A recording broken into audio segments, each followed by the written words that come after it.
Bismillahirrahmanirrahim. Assalamualaikum warahmatullahi wabarakatuh. Selamat datang kembali di channel Masim Daily. Pada video kali ini saya akan menjelaskan pemikiran dari Mustafa Kemal Atatürk. Oke, sebagaimana yang kita ketahui ya bahwa Mustafa Kemal ini merupakan tokoh sentral di balik keberhasilan negara Turki untuk mencapai peradaban yang lebih tinggi dari era-era sebelumnya. Ya, kita awali dari pembahasan yang pertama ya, yaitu terkait dengan bagaimana dobrakan Mustafa Kemal untuk mengembangkan negara Turki menjadi negara maju seperti sekarang ini. Baik, jadi kita lihat secara historis ya bahwa Mustafa Kemal itu adalah tokoh ya cendekiawan Muslim yang juga salah satunya ini merupakan contoh ya bagi dunia Islam yang lain untuk tidak menutup diri dari perkembangan peradaban bangsa lain ya. Selama itu baik ya kita gunakan, kan seperti itu keywordnya. Nah, jadi Mustafa Kemal ini hidup pada abad 19 ya tentunya, awal abad 19, dan memang waktu itu peradaban bangsa barat ini jauh lebih advance ya, maju daripada dunia Islam sendiri. Karenanya Mustafa Kemal ini memiliki satu pemikiran ya, bagaimana jika kita meniru bangsa barat. Nah, itulah kemudian pemikiran-pemikiran sekuler, kemudian westernisasi ini mulai digaungkan oleh Mustafa Kemal yang kemudian mendapat gelar Atatürk. Ini sebagai simbol bahwa dia ini adalah salah satu tokoh yang penting di dalam kemajuan peradaban bangsa Turki. Mustafa Kemal ini mendobrak tradisi Turki yang sebelumnya ya. Kalau dulu kan Turki Utsmani itu menggunakan sistem monarki ya, karena kekhalifahan tentunya, kekhalifahan Turki Utsmani, dan ini diubah menjadi paradigma kedaulatan rakyat atau sistem demokrasi. Ini menggantikan sistem kekhilafahan sehingga ini diklaim menjadi salah satu faktor bagaimana negara Turki mampu mencapai kemajuan yang lebih cepat.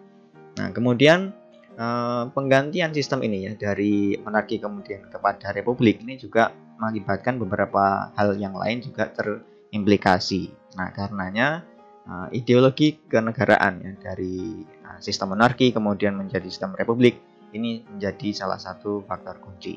Kemudian westernisasi yang dilakukan oleh Mustafa Kemal ini merupakan kebiasaan atau menduplikasi ya, kebiasaan menduplikasi peradaban bangsa barat ya.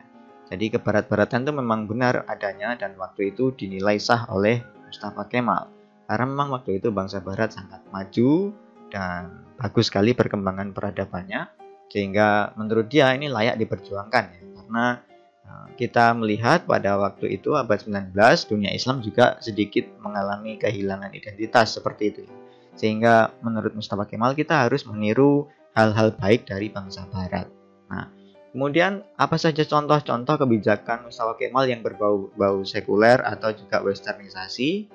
Ini adalah contoh ya, berikut ini saya akan ulas salah satu atau beberapa contoh dari kebijakan Mustafa Kemal terkait dengan sekularisasi dan westernisasi.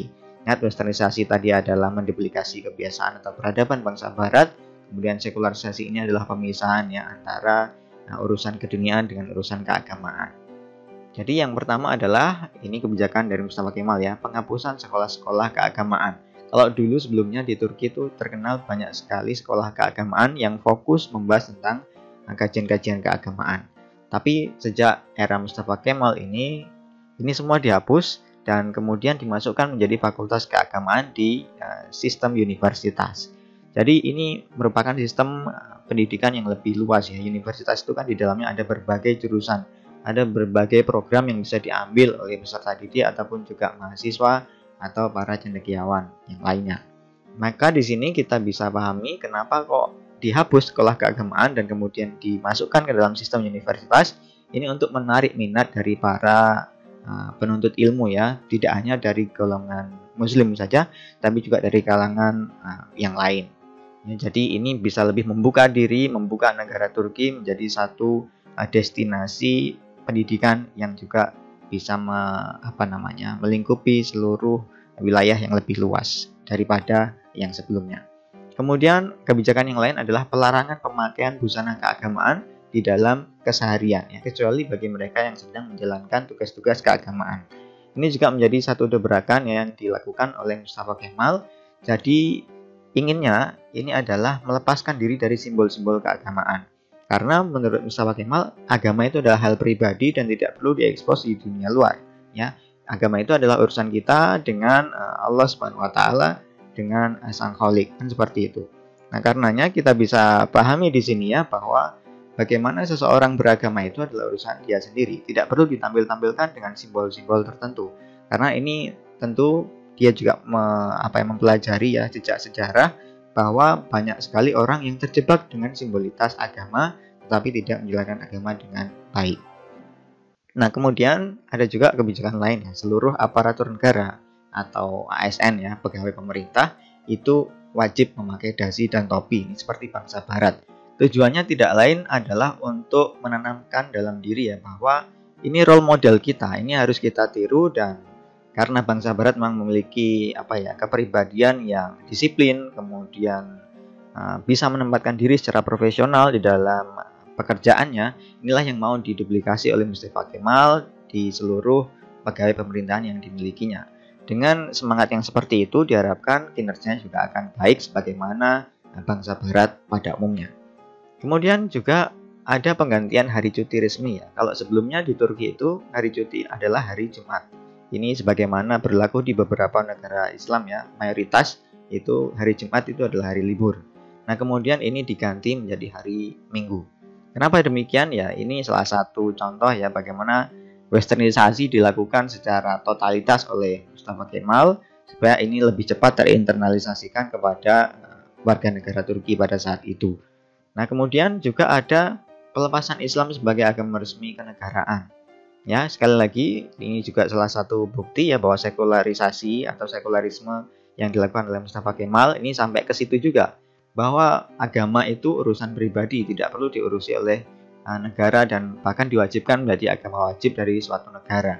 Menurut Mustafa Kemal itu adalah hak pribadi ya, prerogatif individual, sehingga ini bisa diserahkan kepada masing-masing person dan negara hanya memfasilitasi dan juga melindungi hak-hak keberagamaan ya. Kemudian juga ada penggantian abjad Arab menjadi abjad Latin. Ini juga dilakukan pada masa itu. Jadi kenapa harus diganti dengan bahasa Latin atau huruf-huruf Arab itu harus dihapus dan kemudian diganti dengan huruf Latin? Karena memang waktu itu ada beberapa hal yang juga tidak dipahami ya di dalam bahasa Arab, sehingga banyak orang yang kemudian malas untuk membaca, mengkaji literatur Islam. Karenanya abjad Arab ini diganti menjadi abjad Latin. Kenapa harus diganti abjad Latin? Juga salah satunya adalah karena abjad Latin ini banyak dikaji dan menjadi satu bahasa yang banyak digunakan oleh bangsa barat saat itu, sehingga referensi-referensi keilmuan atau pengkajian ilmu pengetahuan itu banyak menggunakan bahasa Latin. Disinilah yang kemudian mempercepat juga bagaimana perkembangan peradaban Turki pada saat itu. Nah, kemudian kalau terkait dengan dampak sekularisme dan juga westernisasi yang dilakukan oleh Mustafa Kemal saat itu, kita bisa lihat ya dari segi sejarah bahwa bangsa Turki itu memang merasa lebih dekat ya dengan adanya kebijakan-kebijakan dari Mustafa Kemal itu tadi. Sehingga secara emosional mereka ini memiliki kesadaran bahwa bangsa barat itu adalah bangsa yang bagus dengan kepribadian yang unggul dan wajib kita duplikasi, sehingga peradaban Turki ini juga bisa menjadi lebih cepat kemajuannya. Nah, dan itu memang terbukti. Hari ini pun Turki juga lebih cenderung untuk mengikut bangsa barat daripada mengkiblat bangsa timur. Ya, ini tidak heran ya karena memang Turki itu berada pada wilayah perbatasan antara bangsa barat dengan bangsa timur, dan mereka memutuskan untuk mengikuti bangsa barat, dan ini terbukti bahwa mereka mampu mengembangkan peradaban mereka secara lebih cepat.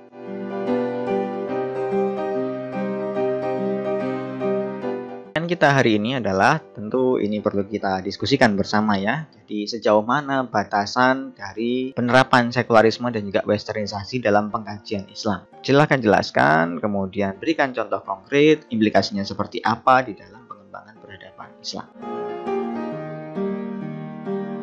Baik, terima kasih atas atensinya. Video penjelasan saya akhiri sampai di sini. Tetap keren, tetap semangat, dan selalu kesehatannya. Assalamualaikum warahmatullahi wabarakatuh.